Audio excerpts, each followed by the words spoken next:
Good afternoon എല്ലാവർക്കും. London വിശേഷത്തിന്റെ മറ്റൊരു എപ്പിസോഡിലേക്ക് സ്വാഗതം. നല്ല തെളിഞ്ഞ അന്തരീക്ഷമുള്ള ഒരു യൂറോപ്യൻ ദിവസമാണിന്ന്. സത്യം പറഞ്ഞു കഴിഞ്ഞാൽ ഈ ഇരുട്ടിന് ശേഷം നമ്മൾ സൂര്യപ്രകാശം കാണുന്നത് തന്നെ വളരെ സന്തോഷമുള്ളൊരു കാര്യമാണ്. അപ്പോൾ അങ്ങനെയുള്ളൊരു സന്തോഷമുള്ളൊരു കാര്യത്തെക്കുറിച്ച് സംസാരിക്കാമെന്ന് കരുതിയിട്ടാണ് ഇന്ന് ഞാനിങ്ങനെ ഒരു വീഡിയോ ചെയ്യാമെന്ന് ഉദ്ദേശിച്ചത്. നമ്മുടെ കേരളത്തിലെ ആശുപത്രി, ഗവൺമെൻറ് ആശുപത്രികളുണ്ടല്ലോ, നമുക്ക് അവിടെ കിട്ടുന്ന സേവനങ്ങളാണോ, അല്ലെങ്കിൽ നമ്മുടെ കേരളത്തിൽ കിട്ടുന്ന ആരോഗ്യ സംവിധാനങ്ങളാണോ, അതോ യൂറോപ്പിൽ കിട്ടുന്ന ആരോഗ്യ സംവിധാനങ്ങളാണോ ബെസ്റ്റ് എന്ന് പറഞ്ഞിട്ട് പല കാര്യങ്ങളും ചർച്ചകളൊക്കെ നടക്കുന്നുണ്ടായിരുന്നു. അപ്പോൾ അതിനെക്കുറിച്ച് ജസ്റ്റ് നമുക്കിവിടെ ഫീൽ ചെയ്യുന്ന ഒന്ന് രണ്ട് കാര്യങ്ങൾ സംസാരിക്കാമെന്ന് കരുതിയിട്ടാണ് ഇന്നത്തെ ഈ വീഡിയോ ചെയ്യുന്നത്. എല്ലാവർക്കും സ്വാഗതം. നമ്മുടെ ഈ വീഡിയോ ചെയ്യാനുള്ള പ്രധാന ഒരു റീസൺ എന്ന് പറഞ്ഞു കഴിഞ്ഞാൽ, സുജിത്ത് ഭക്തൻ എന്ന് പറഞ്ഞിട്ട് അദ്ദേഹം നമ്മുടെ UK വരികയും ഇവിടെ വന്ന് ഒരു പൂളിൽ കുളിക്കുകയും അദ്ദേഹത്തിന് പനി പിടിക്കുകയും അദ്ദേഹത്തിന് GPയുടെ അടുത്ത് പോവുകയും അദ്ദേഹത്തിന് എനിക്ക് തോന്നുന്നു ട്രാവൽ ഇൻഷുറൻസ് ഉണ്ടായിരുന്നു എന്നാണ് തോന്നുന്നത്. അതുകൊണ്ട് അദ്ദേഹം GPയുടെ അടുത്ത്, ജനറൽ പ്രാക്ടീഷണറുടെ അടുത്ത് പോവുകയും പക്ഷേ ആ ഡോക്ടർ അദ്ദേഹത്തെ കാണാൻ സാധിക്കില്ല എന്നും അതിനുശേഷം വേറൊരു ഡോക്ടറെ അടുത്ത് പോവുകയും ഒരു ആൻറ്റിബയോട്ടിക് എങ്ങാനും തരുമോ എന്നും ചോദിച്ചുകൊണ്ട് അദ്ദേഹം കെഞ്ചി നടക്കുന്ന ഒരു വീഡിയോ വൈറലാണ്. അപ്പോൾ അത് കുറച്ച് ദിവസങ്ങളായിട്ടോ ആ സംഭവങ്ങളൊക്കെ നടന്നിട്ട്. അപ്പോൾ അദ്ദേഹത്തിന് യൂറോപ്പിൽ വന്നിട്ടൊരു ബാഡ് ഇൻസിഡൻ്റ് ആണ് ഉണ്ടായത്. അപ്പോൾ അതിനെ ആസ്പദമാക്കി അദ്ദേഹം ഒരു വീഡിയോ ചെയ്യുകയും ഇതൊക്കെ വെച്ച് നോക്കുമ്പോൾ നമ്മുടെ കേരളത്തിലെ സൗകര്യങ്ങൾ എത്രയോ മികച്ചതാണ് എന്നൊക്കെ പറയുകയും ഒക്കെ ചെയ്യുകയുണ്ടായി. അപ്പോൾ അങ്ങനെയുള്ള ഒരു വീഡിയോ കണ്ടു കഴിഞ്ഞപ്പോൾ എനിക്ക് തോന്നി, നമുക്ക് നമ്മുടെ യൂറോപ്പിലെ ആരോഗ്യ സംവിധാനങ്ങളെക്കുറിച്ചും അതുപോലെ തന്നെ നമ്മുടെ കേരളത്തിൽ നമുക്ക് ലഭിക്കുന്ന സുഖങ്ങളും സൗകര്യങ്ങളെക്കുറിച്ചും ഒന്ന് കമ്പയർ ചെയ്ത് സംസാരിക്കാം. എനിക്ക് ലഭിച്ച അല്ലെങ്കിൽ എനിക്ക് ലഭിക്കുന്ന ആരോഗ്യ സംവിധാനങ്ങൾ യൂറോപ്പിൽ, ഇപ്പോൾ ഞങ്ങൾ യൂറോപ്പിലാണുള്ളത്, ഇനി നമുക്ക് കേരളത്തിൽ ചെന്നാൽ നമുക്ക് ഈസി ആയിട്ട് ലഭിക്കുന്ന ആരോഗ്യ സംവിധാനങ്ങളെക്കുറിച്ച് ജസ്റ്റ് ഒന്ന് സംസാരിക്കാം. നിങ്ങൾ വിലയിരുത്തുക ഏതാണ് നല്ലത്, ഏതാണ് ബെസ്റ്റ് എന്നുള്ളത്. അല്ലാതെ എനിക്ക് ഇതാണ് ബെസ്റ്റ് അല്ലെങ്കിൽ അതാണ് ബെസ്റ്റ് എന്ന് ഞാൻ പറയുന്നില്ല. ഈ വീഡിയോ കണ്ടതിന് ശേഷം നിങ്ങൾക്കൊരു മനസ്സിലാകുകയാണ് ഇങ്ങനെയൊക്കെയാണ് അവിടുത്തെ സംവിധാനങ്ങൾ, അല്ലെങ്കിൽ ഇങ്ങനെയൊക്കെയാണ് നമ്മുടെ നാട്ടിലെ സംവിധാനങ്ങൾ, ഏതാണ് ബെസ്റ്റ് എന്ന് നിങ്ങൾക്ക് തോന്നുന്നത് നിങ്ങൾ കമൻ്റായിട്ട് രേഖപ്പെടുത്താനായിട്ട് ഞാൻ ഓർമ്മിപ്പിക്കുകയാണ്. അപ്പോൾ നമുക്ക് തുടങ്ങാം. നമ്മൾ നമ്മുടെ നാട്ടിൽ ആശുപത്രികളുടെ എണ്ണത്തെക്കുറിച്ചും ഇവിടുത്തെ ആശുപത്രികളുടെ എണ്ണത്തെക്കുറിച്ചും ഫെസിലിറ്റീസിനെ കുറിച്ചും നമ്മൾ ആദ്യമായിട്ട് ജസ്റ്റ് ഞാൻ നാട്ടിൽ കോഴിക്കോട് ജില്ലയിലായിരുന്നു. കോഴിക്കോട് ജില്ലയിൽ ഞാൻ താമസിച്ചുകൊണ്ടിരുന്ന സ്ഥലത്ത് എൻ്റെ വീടിൻ്റെ അടുത്തുനിന്ന് 1.5 കിലോമീറ്റർ അകലത്തിൽ ഞങ്ങൾക്ക് ഹെൽത്ത് സെൻറ്റർ ആശുപത്രി ഉണ്ട്. ഗവൺമെൻറ് ആശുപത്രി ആട്ടോ ഞാൻ പറയുന്നത്. കക്കോടി എന്ന് പറഞ്ഞ സ്ഥലത്തായിരുന്നു ഞാനുള്ളത്. കക്കോടിയിൽ അത്യാവശ്യം നല്ല ഇൻ്റർനാഷണൽ ഫെസിലിറ്റീസ് ഉള്ളൊരു ഗവൺമെൻറ് ആശുപത്രി. ഫെസിലിറ്റീസ് എന്ന് ഉദ്ദേശിക്കുന്നത് അവിടുത്തെ ടോയ്ലറ്റ് സംവിധാനങ്ങളും അവിടുത്തെ ടൈലിട്ട പ്രതലവും അതുപോലെ തന്നെ അവിടുത്തെ ആംബിയൻസുമാണ് ഞാൻ ഉദ്ദേശിച്ചത്. മിറ്റം ടൈലിട്ടതാണ്, ചുറ്റോട് ചുറ്റും ഗാർഡൻ ചെയ്തിട്ടുണ്ട്. അപ്പോൾ അതേ ഒരു സെറ്റപ്പിൽ ഇപ്പം ഞാൻ താമസിക്കുന്ന സ്ഥലത്ത് നിന്ന് 3 മൈൽ ദൂരത്തിലാണ്, 3 മൈൽ എന്ന് ഉദ്ദേശിച്ച് കഴിഞ്ഞാൽ 5 കിലോമീറ്റർ ദൂരത്തിലാണ് ഒരു ആശുപത്രി ഉള്ളത്. ഏകദേശം ഞങ്ങൾ ഈ താമസിക്കുന്ന പഞ്ചായത്തിന് ഒരു ഗവൺമെൻറ് ആശുപത്രിയാണ് ഉള്ളതെന്ന് കൂടി ഞാൻ നിങ്ങളെ അറിയിക്കുകയാണ്. കക്കോടിയിൽ നമുക്ക് ഒരു ഹോസ്പിറ്റൽ ഉണ്ടായിരുന്നു. അതിന് കറസ്പോണ്ടൻ്റ് ആയിട്ട് നമുക്കിവിടെ അതൊരു 1.5 മൈൽ ദൂരത്തിലാണെങ്കിൽ ഇവിടെ ഒരു 3 മൈൽ ദൂരത്തിലാണ് ഒരു ആശുപത്രി ഉള്ളത്. പിന്നീട് നമുക്ക് കോഴിക്കോട് ടൗണിൽ വളരെയധികം ആശുപത്രികളുണ്ട്. പ്രൈവറ്റ് ഹോസ്പിറ്റൽസ് ഉണ്ട്, ഗവൺമെൻറ് ഹോസ്പിറ്റലുണ്ട്, മെഡിക്കൽ കോളേജുകളുണ്ട്. ശരിക്കും പറഞ്ഞു കഴിഞ്ഞാൽ ഈ ഒരു സറൗണ്ടിങ്സിൽ ഞങ്ങൾ ഒരു 3-4-5 സ്ഥലങ്ങൾ, ഇപ്പോൾ സിമ്പിളായിട്ട് പറയുകയാണെങ്കിൽ കോഴിക്കോട്, ബാലുശ്ശേരി, കക്കോടി, പേരാമ്പ്ര, അങ്ങനെയൊക്കെ ഉള്ള ഏരിയകൾക്ക് മൊത്തമായിട്ട് ഇവിടെ ഒരു ഗവൺമെൻറ് ഹോസ്പിറ്റലാണ് ഉള്ളത് എന്ന് ആദ്യം പറയുകയാണ്.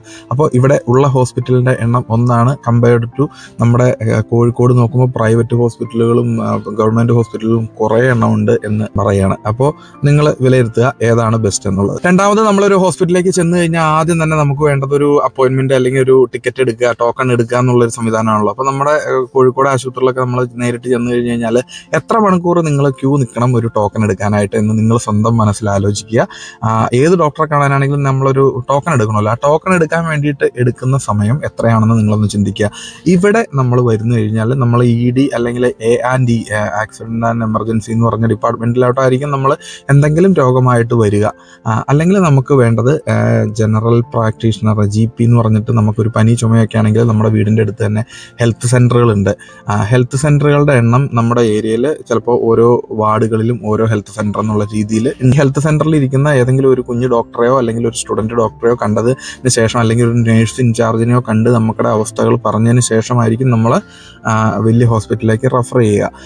പക്ഷേ നമുക്കൊരു ആക്സിഡൻറ്റ് അല്ലെങ്കിൽ എമർജൻസി ആണെങ്കിൽ നമുക്ക് നേരിട്ട് ഈ ഹോസ്പിറ്റലിലേക്ക് വരാവുന്നതാണ്, വലിയ ഹോസ്പിറ്റലിലേക്ക് വരാവുന്നതാണ്. അപ്പോൾ നിങ്ങളൊന്ന് ആലോചിച്ച് നോക്കുക, ഹോസ്പിറ്റലിൽ നമ്മൾ വന്ന് കയറുമ്പോൾ തന്നെ ഈ ആൻറ്റിയിൽ നമ്മുടെ നാഷണൽ ഇൻഷുറൻസ് നമ്പർ എന്ന് പറഞ്ഞിട്ടൊരു നമ്പർ ഉണ്ട്.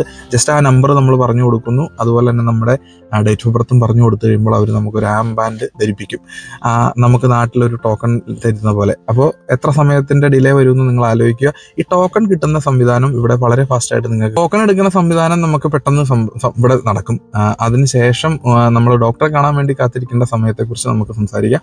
അപ്പോൾ നാട്ടിൽ നമ്മളൊരു ടോക്കൺ എടുക്കാൻ വേണ്ടി ചിലപ്പോൾ 1 മണിക്കൂർ 2 മണിക്കൂർ അല്ലെങ്കിൽ നമ്മളൊരു 10 മണിക്കുള്ള ഒരു ഡോക്ടറെ കാണാനായിട്ട് നമ്മൾ വീട്ടിൽ നിന്ന് രാവിലെ 6 മണിക്കൊക്കെ പോയി ടോക്കൺ എടുത്തിട്ട് പിന്നീട് 10 മണിയാകുമ്പോൾ നമ്മൾ സമയമാകുമ്പോൾ പല ഡോക്ടർമാരെ നമ്മൾ അങ്ങനെയാണല്ലോ ചെയ്യണത്. ഇവിടെ അങ്ങനെ ഒരു സംവിധാനമില്ല.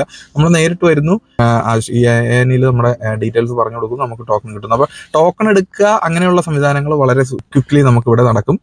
നാട്ടിൽ നമുക്ക് പല ഹോസ്പിറ്റലുകളും ആയി വരുന്നുണ്ട്, ഓൺലൈൻ ബുക്കിങ്ങും കാര്യങ്ങളൊക്കെ. പക്ഷേ നമ്മൾ ക്യൂ തന്നെ നിന്നിട്ടാണ് പലയിടത്തും എടുത്തിട്ടുള്ളത്. പിന്നീട് നമ്മൾ ഡോക്ടറെ കാണാൻ വേണ്ടി കാത്തിരിക്കേണ്ട വെയിറ്റിംഗ് ടൈം NHS ഹോസ്പിറ്റലുകൾ യൂറോപ്പിൽ മൊത്തത്തിൽ അവരെടുത്തിരിക്കുന്ന ഒരു ആവറേജ് സമയമുണ്ട് 4 മണിക്കൂറാണ്. അപ്പോൾ നമ്മളൊരു ഹോസ്പിറ്റലിൽ വന്നിട്ട് ഒരു ഡോക്ടറെ കാണാനായിട്ട് ഒരു പേഷ്യൻ്റ് എടുക്കുന്ന NHS യൂറോപ്പിലെ ആവറേജ് 4 മണിക്കൂർ മുതൽ 7 മണിക്കൂർ വരെയാണ്. ഇവിടുത്തെ പ്രകടന പത്രികയിൽ പോലും ഓരോ രാഷ്ട്രീയ പാർട്ടിയും പറയുന്നത് ഈ NHSലെ വെയിറ്റിംഗ് സമയം കുറയ്ക്കും എന്നുള്ളത് ഒരു വലിയ കാര്യമാണ്. കാരണം എല്ലാവരും ഗവൺമെൻറ് ആശുപത്രിയെയാണ് ഇവിടെ ആശ്രയിക്കുന്നത്. ബിക്കോസ് മറ്റൊന്നുമല്ല, പ്രൈവറ്റ് ആശുപത്രിയിൽ കിട്ടുന്ന അതേ സർവീസും അതേ ക്വാളിറ്റി ഓഫ് സർവീസും അതേ സേവനങ്ങളും നമുക്ക് ഗവൺമെൻറ് ആശുപത്രിയിൽ ലഭിക്കും എന്നുള്ളതാണ് മെയിൻ കാരണം. അതുകൊണ്ട് ഇവിടെ പേഷ്യൻസിൻ്റെ എണ്ണം കൂടുതലായിരിക്കും. അതുപോലെ തന്നെ നമ്പർ ഓഫ് ഹോസ്പിറ്റൽ ഓരോ ഏരിയകൾക്ക് ഒരെണ്ണം വീതം ഉണ്ടാവുകയുള്ളൂ. അപ്പോൾ അതുകൊണ്ട് തന്നെ ആ ഒരു ഹോസ്പിറ്റലിലേക്ക് വരുന്നത് കൃത്യമായിട്ടുള്ള അപ്പോയിൻമെൻറ്റിന് ശേഷമേ നമുക്ക് അങ്ങോട്ടേക്ക് എത്തിപ്പെടാൻ പറ്റുകയുള്ളൂ. അതുപോലെ തന്നെ ആ ഒരു അപ്പോയിൻമെൻറ്റ് ഇല്ലാതെ നമുക്ക് ഓടി വരണമെങ്കിൽ നമുക്ക് എമർജൻസി സിറ്റുവേഷൻ ആയിരിക്കണം. അപ്പോൾ നമുക്ക് നമ്മുടെ നാട്ടിൽ നമ്മൾ ഒരു ഡോക്ടറെ കാണാനായിട്ട് എത്ര സമയം ക്യൂ നിൽക്കേണ്ടതായിട്ട് വരും എന്ന് ചിന്തിക്കുക. നമ്മൾ രാവിലെ ഒരു ദിവസം പോകുന്നു, ടോക്കൺ എടുക്കുന്നു, അത് കഴിഞ്ഞ് ഡോക്ടറെ കണ്ട് മെഡിസിൻ വാങ്ങി നമ്മൾ തിരിച്ച് എത്ര മണിക്ക് വരുന്നു എന്നുള്ളത് നമ്മളൊന്ന് കമ്പയർ ചെയ്ത് നോക്കുക. ഒരു ഹാഫ് ഡേ ചിലപ്പോൾ പോവാം, ചിലപ്പോൾ 2 മണിക്കൂറിൽ നടന്നു വന്ന് വരാം, ചിലപ്പോൾ 3 മണിക്കൂറിൽ നടന്നു വരാം. പക്ഷേ ഇവിടുത്തെ സിറ്റുവേഷനിൽ നമ്മളൊരു ഡോക്ടറെ കണ്ടിട്ട് വരണമെങ്കിൽ മിനിമം ഒരു 4 അവറെങ്കിലും നമുക്ക് വേണം. അപ്പോൾ ഈ നമ്മളെ നാട്ടിലായിട്ടും നിങ്ങളൊന്ന് കമ്പയർ ചെയ്ത് നോക്കുക, 4 മണിക്കൂറെങ്കിലും വേണോ ഒരു ഡോക്ടറെ കണ്ടിട്ട്? വീട്ടുകളിൽ പോയി കൺസൾട്ട് ചെയ്യുന്ന പ്രൈവറ്റ് സംവിധാനം അല്ലാട്ടോ ഞാൻ ഉദ്ദേശിച്ചത്. ഗവൺമെൻറ് ആശുപത്രിയിൽ നമ്മൾ പോകുന്നു, ടോക്കൺ എടുക്കുന്നു, ഒരു ഡോക്ടറെ കാണുന്നു, അതിന് വേണ്ടിയിട്ടുള്ള സമയം.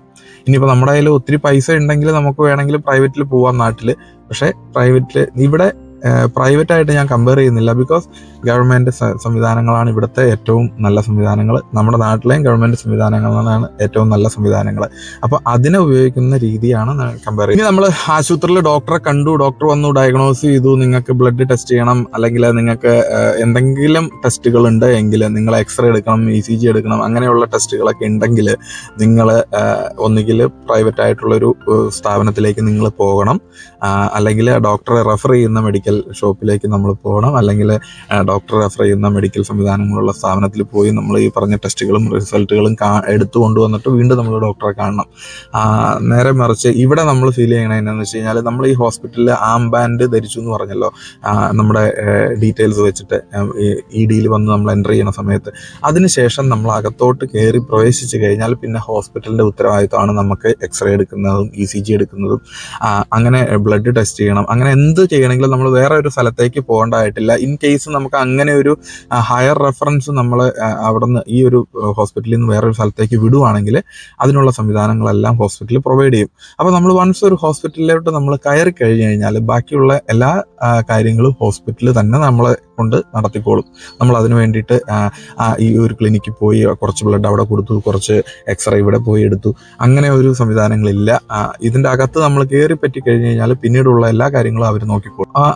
ആ ഈസ് ഓഫ് സുഖം നമുക്ക് നാട്ടിൽ ഫീൽ ചെയ്യില്ല. കാരണം നമ്മൾ ഈ എക്സ്റേ എടുക്കാൻ പോകുന്ന സ്ഥലത്ത് നമ്മൾ കുറേ മണിക്കൂറുകളോളം ക്യൂ നിൽക്കണം. ചിലപ്പോൾ ബ്ലഡ് കൊടുക്കേണ്ട പോലത്തെ റിസൾട്ടിന് വേണ്ടിയിട്ട് കുറേ ദിവസം കാത്തു നിൽക്കണം. അങ്ങനെയൊക്കെ ഉണ്ട്. ഇവിടെ അങ്ങനെയൊന്നുമില്ല. ഇവിടെ ഇപ്പോൾ നമ്മൾ ഹോസ്പിറ്റലിനകത്ത് കയറി ബ്ലഡ് അവർ വന്ന് എടുക്കുന്നു. ബ്ലഡ് ടെസ്റ്റ് ചെയ്യാനുള്ള സംവിധാനങ്ങൾക്ക് വേണ്ടിയിട്ട് അവർ കൊണ്ടുപോകുന്നു. അപ്പോൾ നിങ്ങളൊന്ന് ആലോചിച്ച് നോക്കുക ഏതാണ് ബെസ്റ്റ് എന്നുള്ളത്. ഇനി നമ്മൾ ഈ ഒരു ചെക്കപ്പ് ഒക്കെ കഴിഞ്ഞ് നമുക്ക് മരുന്നുകളൊക്കെ തന്നു. മരുന്ന് നമ്മൾ നാട്ടിലാണെങ്കിൽ എന്ത് ചെയ്യണം, നമ്മൾ ഒന്നുകിൽ ആ ഹോസ്പിറ്റലിനോട് നിയർ ബൈ ആയിട്ടുള്ള ഏതെങ്കിലും മെഡിക്കൽ ഷോപ്പിൽ പോയിട്ട് നമ്മൾ നമ്മുടെ കയ്യിലെ പൈസ കൊടുത്ത് മേടിക്കണം.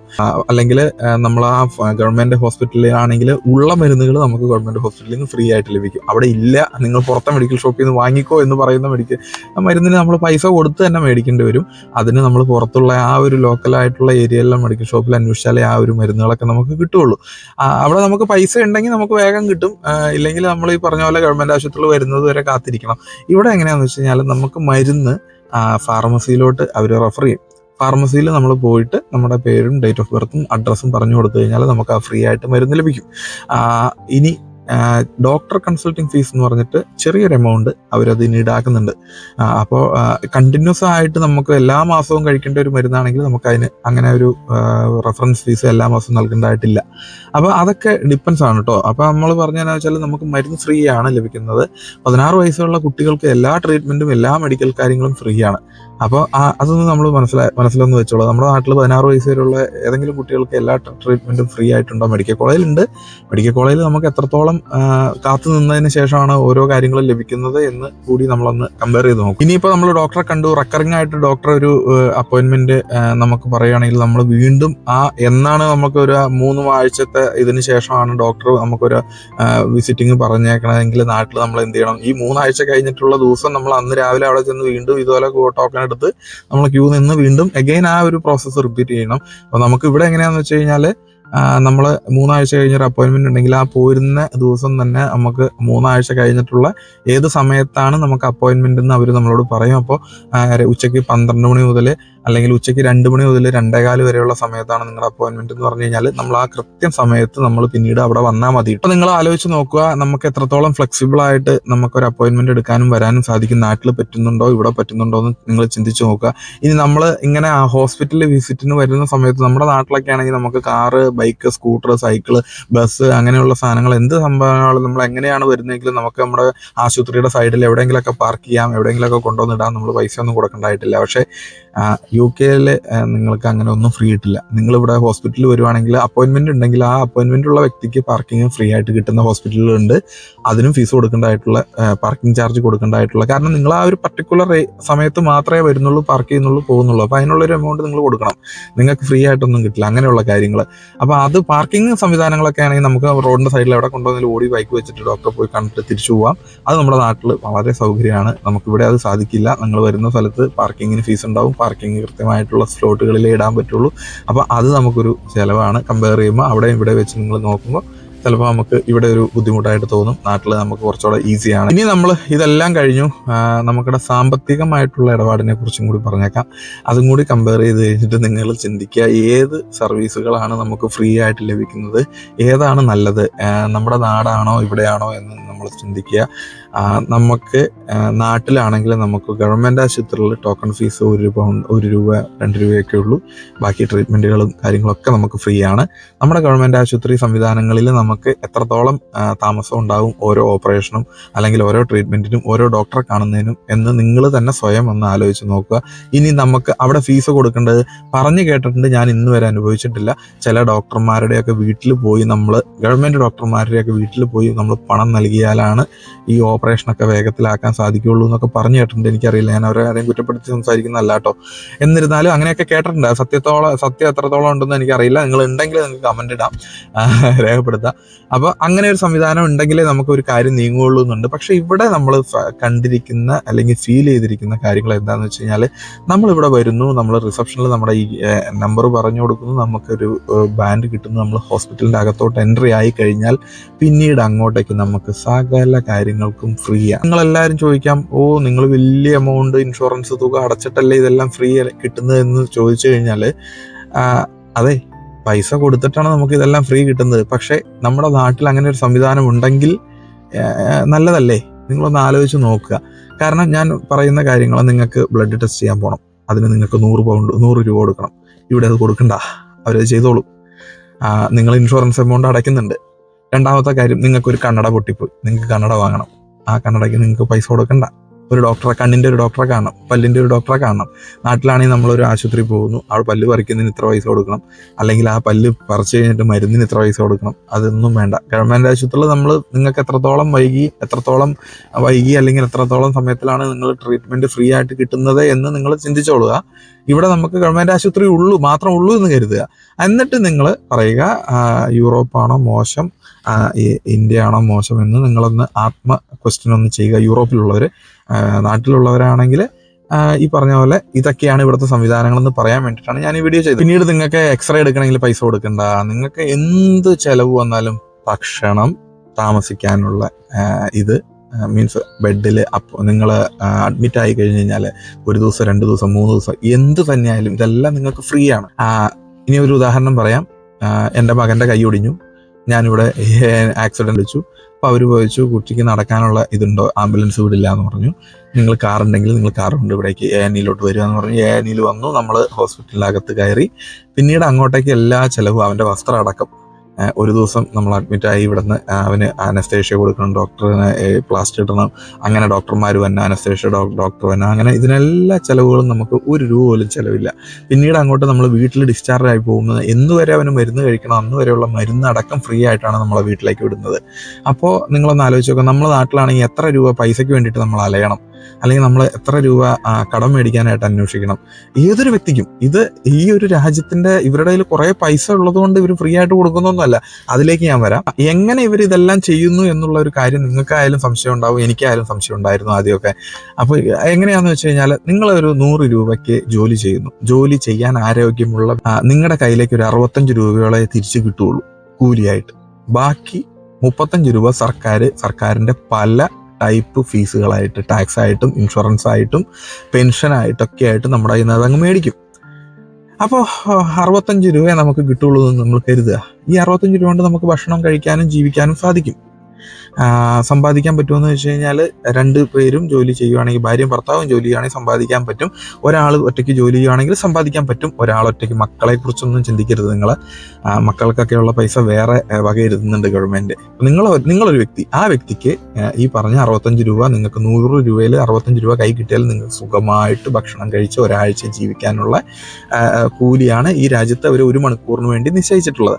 അപ്പോൾ നിങ്ങൾ ഇതിൻ്റെ അകത്തേക്ക് ഇൻഷുറൻസ് ആയിട്ട് നിങ്ങളൊരു എമൗണ്ട് കൃത്യമായിട്ട് ഏത് 100 രൂപയ്ക്ക് നിങ്ങൾ പണിയെടുത്താലും അതിൽ നിന്ന് ഒരു നിശ്ചിത തുക ഗവൺമെന്റിലേക്ക് ഇൻഷുറൻസിന് നിങ്ങൾ അടച്ചിരിക്കണം എന്നാണ് ഇവിടുത്തെ നിയമം. ആ ഒരു നിശ്ചിത തുക നിങ്ങൾ അടയ്ക്കുന്നത് കൊണ്ട് നിങ്ങൾക്ക് സകലവിധ ആശുപത്രി ചെലവുകളും ഫ്രീ ആണെന്ന് പറഞ്ഞു കഴിഞ്ഞാൽ, നമ്മുടെ മനസ്സ് നിങ്ങളൊന്ന് ചിന്തിച്ച് നോക്കുക. നിങ്ങൾ പണിയെടുക്കുന്ന സമയത്ത്, ആരോഗ്യമുള്ള സമയത്ത് നിങ്ങൾക്ക് ഒരു പൈസ കിട്ടുന്നു, ഇത്ര രൂപ നിങ്ങൾക്ക് കിട്ടുന്നു. അതിൽ നിന്ന് നിങ്ങൾ ഒരു നിശ്ചിത തുക നിങ്ങൾ അടയ്ക്കുന്നു.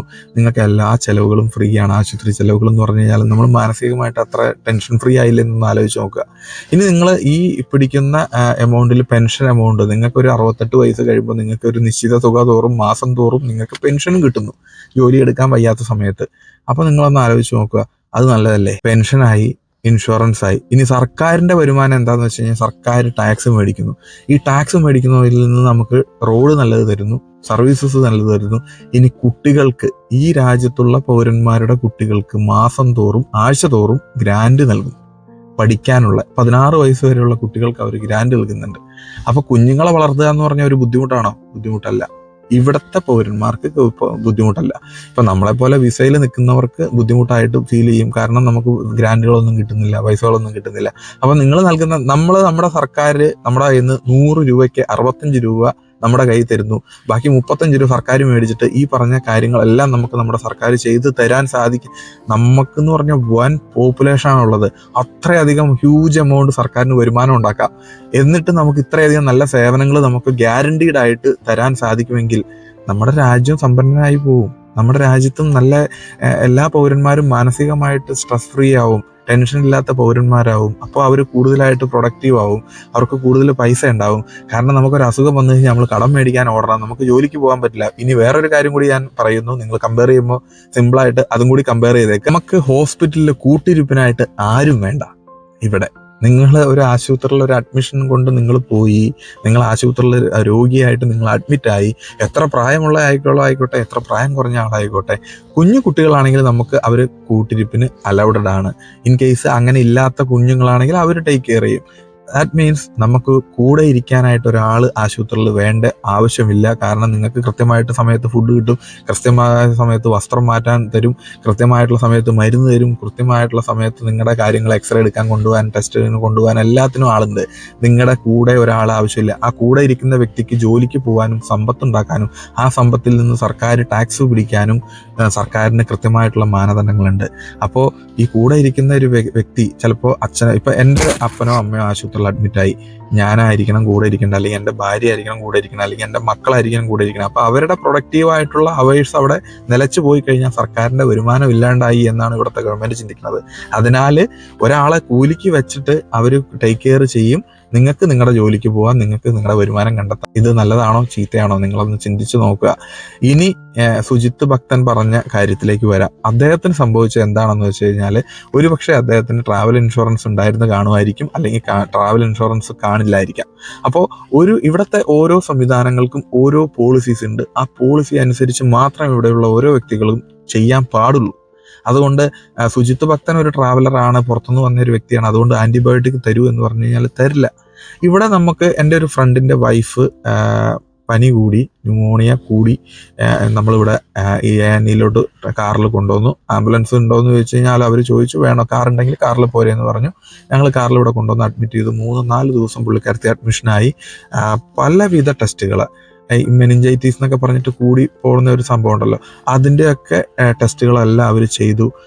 1 രൂപ പോലും അദ്ദേഹത്തിന് ചിലവ് വന്നില്ല. നാട്ടിലാണെങ്കിൽ എത്രയായിരം രൂപ കടക്കാരനാവും. ഇനി നമ്മുടെ നാട്ടിലൊക്കെ ഓരോ പല രോഗങ്ങൾക്ക്, വലിയ വലിയ രോഗങ്ങൾക്കൊക്കെ നമ്മുടെ ഭരണകർത്താക്കന്മാർ വരെ പിരിവെടുത്തുകൊണ്ടിരിക്കുകയാണ്, ബക്കറ്റ് പിരിവുകളായിട്ടും മറ്റു പല. കാരണം എങ്ങനെയാണ് മാനേജ് ചെയ്യേണ്ടതെന്ന് നമുക്ക് പലർക്കും അറിയില്ല. വിദേശ രാജ്യങ്ങളിലൊക്കെ വന്ന് ഇതൊക്കെ കണ്ട് പഠിച്ചു പോയിട്ട് നമ്മുടെ നാട്ടിലെങ്കിലും ഇംപ്ലിമെന്റ് ചെയ്ത് കഴിഞ്ഞാൽ അടുത്ത ഒരു ജനറേഷനെങ്കിലും നല്ലൊരു സംവിധാനങ്ങളൊക്കെ നമുക്ക് നൽകാനായിട്ട് സാധിക്കും. ഞാൻ നമ്മുടെ സംവിധാനങ്ങളെ കുറിച്ച്, അവിടുത്തെ സംവിധാനങ്ങൾ മോശമാണെന്നോ കുറ്റമാണെന്നോ ഒന്നും പറയുന്നില്ല. നമുക്ക് ഓടി ചെന്ന് കഴിഞ്ഞാൽ ഒരു ഡോക്ടറെ കാണാൻ പാരസെറ്റമോൾ കിട്ടും. നമ്മൾ ചെറുപ്പം മുതൽ ശീലിച്ചിരിക്കുന്ന അതാണ്. ഇവിടെയുള്ളവർ ചെറുപ്പം മുതൽ ശീലിച്ചിരിക്കുന്നത് ഇങ്ങനെ കാത്തിരിക്കാനും 4 ദിവസം ഇവർ പിന്നെ ആശുപത്രിയിൽ പോകണമെങ്കിൽ അത്രയും ബുദ്ധിമുട്ട് വന്നാൽ മാത്രമേ ഇവർ ആശുപത്രിയിൽ പോവുകയുള്ളൂ. പിന്നെ ഇവരെല്ലാവരും ഈ ഒരു സംവിധാനത്തിൽ സംതൃപ്തരാണോ എന്ന് വെച്ച് കഴിഞ്ഞാൽ അല്ല. അത് ആണ് അവർക്കുള്ളൂ. കാരണം ഇപ്പോൾ ഞങ്ങൾ നിൽക്കുന്ന ഈ സംവിധാനത്തിൽ ഒരു ഹോസ്പിറ്റൽ ഇവിടെ ഉണ്ടെങ്കിൽ ഇവിടുന്ന് ഒരു 10-20 മൈൽ ദൂരെയാണ് വേറെ ഒരു ഹോസ്പിറ്റൽ ഉള്ളത്. ഗവൺമെന്റ് സംവിധാനങ്ങളെയാണ് ഇവർ ഡിപ്പെൻഡ് ചെയ്യുന്നത്. കോഴിക്കോട് ജില്ലയിൽ ഒരു ഗവൺമെന്റ് ആശുപത്രി മാത്രമുള്ളൂ എന്ന് നിങ്ങളൊന്ന് ചിന്തിക്കുക. കോഴിക്കോട് എന്ന് പറഞ്ഞ ടൗണിൽ അവിടെ ഒരു ഹോസ്പിറ്റൽ മാത്രമേ ഉള്ളൂ, വേറെ ഒരു ആശുപത്രി ഇല്ല. പിന്നെ 1-2 ക്ലിനിക്കുകളുണ്ട്, പ്രൈവറ്റ് ക്ലിനിക്കുകളുണ്ടെന്ന് കരുതുക. വരുന്ന ആശുപത്രിയിൽ വരുന്ന തിരക്കും സംവിധാനങ്ങളും നിങ്ങളൊന്ന് ആലോചിച്ച് നോക്കുക. അത്രയൊക്കെ കമ്പയർ ചെയ്ത് കഴിഞ്ഞാൽ അത്രയൊക്കെ തന്നെ ഉള്ളൂ ഇവിടെ. ഇനി കേരളം ഒത്തിരി ജനങ്ങളുള്ളതെന്ന് പറഞ്ഞാൽ ഈ രാജ്യത്തെ 7.5 കോടി ജനങ്ങളുണ്ട്, നമ്മുടെ നാട്ടിൽ 3.5 കോടി ജനങ്ങളുള്ളൂ.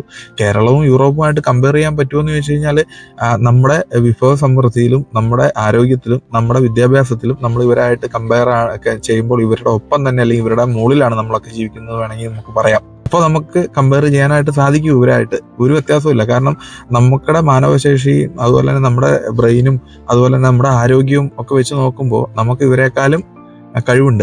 മറ്റൊരു വിശേഷമായിട്ട് വീണ്ടും കാണാം. നിങ്ങൾ തന്നെ വിലയിരുത്തുക വീഡിയോയ്ക്ക് ശേഷം ഏതാണ് ബെസ്റ്റ്, അല്ലെങ്കിൽ ഏതൊക്കെയാണ് നല്ലത് എന്ന്. ഒരൊറ്റ കാര്യത്തിൽ എനിക്ക് ബെസ്റ്റായിട്ട് പറയാനുള്ളതെന്ന് വെച്ച് കഴിഞ്ഞാൽ, ഇവിടുത്തെ ഗവൺമെൻറ് ആശുപത്രിയിലാണെങ്കിലും പ്രൈവറ്റ് ആശുപത്രിയിലാണെങ്കിലും ഫസ്റ്റ് കം ഫസ്റ്റ് സെർവ്. ആദ്യം ആരാണ് അപ്പോയിൻമെൻ്റ് എടുത്ത് വരുന്നത് ആ വ്യക്തിക്ക് ഒരു സർവീസ് ആദ്യം നൽകിയിരിക്കും. നമ്മുടെ നാട്ടിലും നമ്മൾ ആ ഒരു സംവിധാനത്തിലേക്ക് എത്തിക്കഴിഞ്ഞ് കഴിഞ്ഞാൽ നമുക്ക് കുറച്ചുകൂടെ ഒരു എന്താ പറയുക, ഈക്വൽ ആയിട്ടുള്ളൊരു കാര്യങ്ങൾ നമുക്ക് ഫീൽ ചെയ്യാൻ തുടങ്ങും. ഒരു ഇതുമില്ല, ഫസ്റ്റ് ആര് വന്ന് ടോക്കൺ എടുക്കുന്നു ആ ഒരു വ്യക്തിക്ക് ഫസ്റ്റ് കാണാനുള്ള ഒരു സംവിധാനവും സിസ്റ്റമാറ്റിക് ആയി കഴിഞ്ഞാൽ നമ്മൾ ഒരു ദിവസം മുഴുവൻ ആശുപത്രി പോയി നിന്ന് നമുക്ക് വേസ്റ്റ് ചെയ്യുന്നതിനേക്കാളും നമുക്ക് കുറ്റമറ്റതാക്കി മാറ്റാനായിട്ട് സാധിക്കും നമ്മുടെ നാട്ടിലെ സംവിധാനങ്ങളെല്ലാം. എനിവേ, ലണ്ടൻ വിശേഷങ്ങളിൽ മറ്റൊരു വിശേഷമായിട്ട് വീണ്ടും കാണാം. അതുവരെ എല്ലാവരോടും ബൈ ബൈ.